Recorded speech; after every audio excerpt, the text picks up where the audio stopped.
फ़ौरन intra party elections आप कराएं कानून के मुताबिक, अपने आइन के मुताबिक, और इलेक्शन कमीशन ऑफ पाकिस्तान को कोई बहाना ना दें कि वो बल्ला पीटीआई को ना दें। तो ये तो पहला फैसला हो गया। कल मैंने फिर शाम को जब मीटिंग की लीडरशिप से, तो आज फैसला मैं आपको सुना रहा हूं कि इंट्रा पार्टी इलेक्शंस हम हफ्ते के दिन, इसी हफ्ते सैटरडे को हम ये इलेक्शंस कराने जा रहे हैं। दूसरा मामला एक बड़ा अहम गर्दिश कर रहा था, मुख्तलिफ फोरम्स पे उस पर तबसरे हो रहे थे, और वो ये थे कि क्या इमरान खान साहब चेयरमैन का इलेक्शन, ये इंट्रा पार्टी इलेक्शन जो होने जा रहा है, इसमें क्या इमरान खान साहब चेयरमैन का इलेक्शन लड़ेंगे या नहीं। जब इससे पहले मेरी मुलाकात हुई थी इमरान खान साहब से जेल में, तो उन्होंने कहा था, आप जो मेरी कानूनी टीम है, आप मुझे 2 मशवरे दीजिए। पहले ये कि क्या मैं ये इलेक्शन कानूनी तौर पे लड़ सकता हूं कि नहीं, और दूसरा कि अगर मैं लड़ सकता हूं तो क्या खतरात नज़र आते हैं आपको, क्या खतरे हैं कि पीटीआई को जो इलेक्शन है उसको इलेक्शन कमीशन ऑफ पाकिस्तान फिर भी कलअदम करार दे देगा, सिर्फ इस वजह से कि मैं इलेक्शन में हिस्सा ले रहा हूं। उस मीटिंग के बाद कानूनी टीम बैठी और हमने पहले जो सवाल था उसका जवाब ढूंढा। हमारे मुताबिक जो इमरान खान साहब हैं, उनके खिलाफ सिर्फ एक मुकदमा है, एक केस है जिसमें फैसला हुआ है, और वो है तोशाखाना का केस। और उस तोशाखाना के केस में उनको सज़ा एक लोअर कोर्ट ने सुनाई गई। हमारे मुताबिक वो सज़ा भी बिल्कुल गैर आइनी और गैर कानूनी है। सबसे बड़ी बात यह है कि उसमें मौका ही नहीं दिया गया कि आप अपनी जो डिफेंस है, अपनी जो शहादत है, वो आप पेश कर सकें।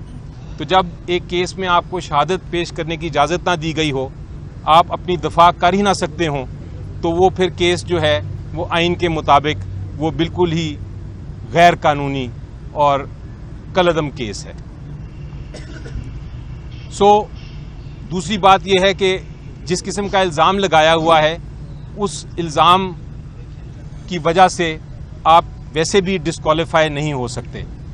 आपने अगर चोरी की है, आपने डाका डाला है, आपने करप्शन की है, फिर तो आप नाअहल हो सकते हैं। लेकिन सिर्फ ये कहना कि आपने डिक्लेयर नहीं किया तोशाखाना के गिफ्ट्स को, उस किस्म के मामले पे आप वैसे भी नाअहल नहीं हो सकते। तो पहले सवाल का जवाब बड़ा क्लियर था कि इमरान खान साहब इंटर पार्टी इलेक्शंस में हिस्सा ले सकते हैं। अब आया दूसरे सवाल का जवाब जो हमने सोचा।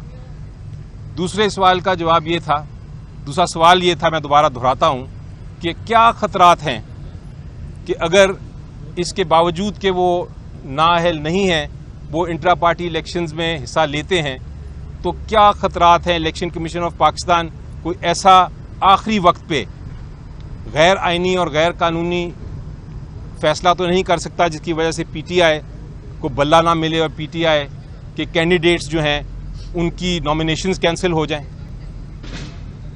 तो ये खतरा बिल्कुल था, क्योंकि वो फैसला जो है वो अभी तक सस्पेंड हुआ है, जो तोशाखाना का है वो फैसला सस्पेंड जरूर हुआ है, लेकिन उसका फाइनल फैसला नहीं हुआ। तो ये मामला जब हमने डिस्कस किए, तो कल इमरान खान साहब के पास मैं ये लेके गया, साथ बाकी भी वकला थे, और उनको ये हमने दोनों सवालात के जवाब दिए। तो उन्होंने कहा कि मैं कोई बहाना नहीं देना चाहता इलेक्शन कमीशन ऑफ पाकिस्तान को कि वो पीटीआई के इलेक्शन में, जो जनरल इलेक्शन है नेशनल असेंबली और प्रोविंशियल असेंबली के में का, उसमें वो बल्ले का निशान ले लें या इलेक्शन में हिस्सा ना लेने दें, या कैंडिडेट्स की नॉमिनेशन जो है उनको रिजेक्ट कर दें। मैं किसी किस्म का ये खतरा मोलना नहीं चाहता, क्योंकि पब्लिक हमारे साथ है। इलेक्शन जब होंगे हम इंशाल्लाह जीतेंगे। मैं इलेक्शन में हिस्सा लेना चाहता हूं, जनरल इलेक्शन में। ये इंट्रा पार्टी इलेक्शन जो है मेरे लिए कोई अहमियत नहीं रखता। मैं चाहता हूं कि मेरा जो केस है तोशाखाना वाला, जिसकी शायद कल समाअत है, वो जल्द से जल्द उसकी समाअत हो, उसका फैसला हो। जब वो फैसला हो जाएगा मैं intra party election as chairman दोबारा लड़ लूँगा। फिलहाल आर्जी तौर पे आप अरेंजमेंट करें कि ये इलेक्शन कराएं, इंट्रा पार्टी इलेक्शन। इसमें जो भी इलेक्शन के तकाजे हैं, जो भी पैनल है, वो पैनल मैं अप्रूव करता हूं। आप जाके ये फैसला लीडरशिप से करा लें और फिर उस पैनल के जरिए इलेक्शन कराएं। तो ये दूसरा उनका फैसला कल मैंने रखा सीनियर लीडरशिप के पास और वो सीनियर लीडरशिप ने वो भी अप्रूव कर दिया। सो इलेक्शन जो है इंट्रा पार्टी इलेक्शंस, वो आर्जी तौर पे इमरान खान साहब जब तक इनका तोशाखाना के केस का फैसला नहीं होता वो ये इलेक्शन नहीं लड़ रहे। अब तीसरा सवाल आया। तीसरा सवाल ये आया कि उनके नॉमिनेटेड पैनल पे कौन कौन होंगे, क्योंकि कैंडिडेट्स जो हैं इंट्रा पार्टी इलेक्शंस के वो कौन कौन होंगे। उसके ऊपर मुख्तलिफ लोगों के नाम आए, डिफरेंट अपॉइंटमेंट्स हुई और ये भी नाम आया फाइनली कि चेयरमैन उनका नॉमिनेटेड केयर टेकर चेयरमैन कौन होगा, यानी जब तक कि वो अपना इलेक्शन नहीं लड़ते इंट्रा पार्टी चेयरमैन के लिए वो कौन होगा। बहुत से कदावर शख्सियात के नाम सामने आए, लेकिन फैसला ये किया गया कि वो जो कदावर शख्सियात हैं वो मुस्तकिल ओहदे संभाले हुए हैं पार्टी के। वो उनको आर्जी ओहदा देना मुनासिब नहीं है। इसलिए हमें कोई ऐसा शख्सियत चाहिए जो कंट्रोवर्शियल ना हो और जो केयर टेकर मोड का ये आर्जी तौर पे ये जो अरेंजमेंट है उसका किरदार अदा कर सके। तो अब जो मैं नाम जो उन्होंने सिलेक्ट किया और जो नाम मैं लेने लगा हूं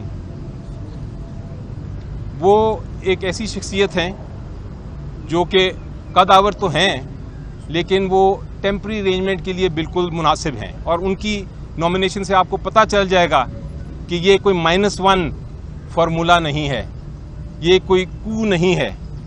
ये इमरान खान साहब के अपने नॉमिनी हैं और ये एक आर्जी तौर पे जो अरेंजमेंट हम कर रहे हैं उसके मुताबिक मुनासिब हैं। ये जो र्यूमर्स चल रहे थे कल के या उससे पहले भी कि कोई -1 हम करेंगे, बिल्कुल नहीं। पीटीआई इमरान खान हैं और इमरान खान पीटीआई हैं। पीटीआई जो है वो इमरान खान साहब के बगैर कुछ नहीं। कागज़ पे अगर आप चेयरमैन हों या ना हों उससे कोई फ़र्क नहीं पड़ता। जो लीडर हैं और मुस्तकिल लीडर हैं वो इमरान खान साहब ही हैं। अभी चूँकि हमने कानूनी जो हमारी कार्रवाई है वो पूरी करनी है, कानून के तकाजे पूरे करने हैं। इलेक्शन कमीशन का गैर आइनी और गैर कानूनी जो ऑर्डर है उसको हमने इम्प्लीमेंट करना है, तो हमें इसलिए ये करना पड़ रहा है। और अब मैं आपके सामने वो नाम लेता हूं जो इमरान खान साहब ने नाम बताया, वो हैं बैरिस्टर गौहर साहब। बैरिस्टर गौहर साहब जो हैं हमारे बहुत लीगल टीम के अहम ओहदेदार हैं, एक रुकन है और वो ये टेम्परेरी जो उनका एक नॉमिनेशन है वो उसको इंशाल्लाह पूरी तरह निभाएंगे।